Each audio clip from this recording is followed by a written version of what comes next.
C'est avec un grand plaisir et un profond sens de responsabilité que je vous souhaite la bienvenue à cette campagne nationale de sensibilisation sur l'éthique et la déontologie au sein des forces de sécurité intérieure.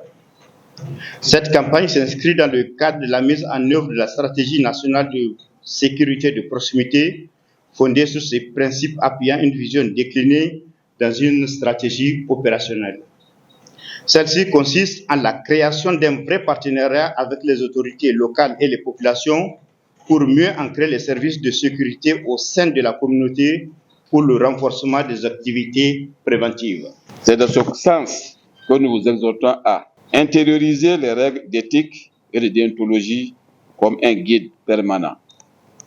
Éviter toute forme d'abus et d'excès dans l'exercice de vos fonctions.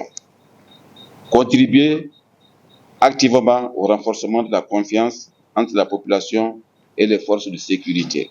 Votre comportement sur le terrain au quotidien constitue le reflet de l'État auprès des populations. Chaque parole, chaque acte que vous posez sur le terrain doit inspirer confiance, respect et exemplarité. La discipline, la probité, l'intégrité et l'impartialité doivent demeurer les boussoles de vos interventions. En toutes circonstances, vous êtes appelés à agir avec professionnalisme, dans le strict respect des droits humains et de la dignité des citoyens que vous servez. Mesdames et messieurs, je formule le vœu que cette campagne contribue non seulement à renforcer les capacités des agents, mais aussi à consolider les mécanismes de redevabilité au sein de nos forces de défense et de sécurité.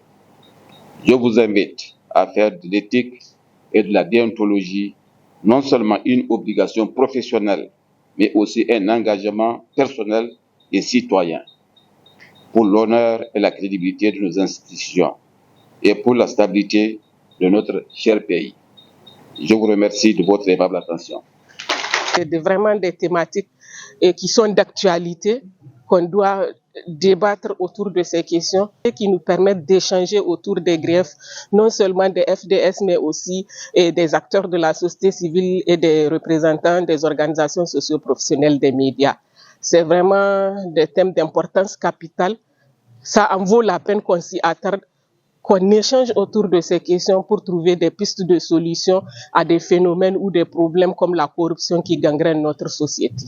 Pour moi, c'est de retourner au niveau de mon unité, rencontrer d'autres collègues, faire le partage d'expérience, parce que c'est ça le plus important. À l'issue d'un atelier, ce qu'on a eu à avoir comme capacité, de faire un retour, de sensibiliser les autres, de les ouvrir les yeux par rapport à ce que nous avons acquis au cours de cet atelier.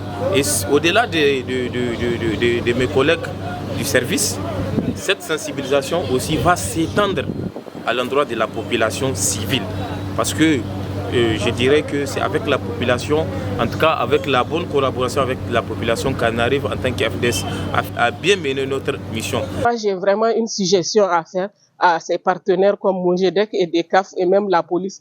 C'est vraiment et les réseaux des journalistes ou d'autres acteurs de la société civile de mettre à contribution leurs connaissances pour mener une campagne de sensibilisation radiophonique, non seulement sur les médias modernes qui sont les réseaux sociaux comme WhatsApp, Facebook et autres, et aussi sur les médias traditionnels qui sont la radio et la télé pour attirer l'attention des populations, des communautés à la base sur la nécessité de collaborer avec les FDS, surtout en cette période de crise dans notre pays.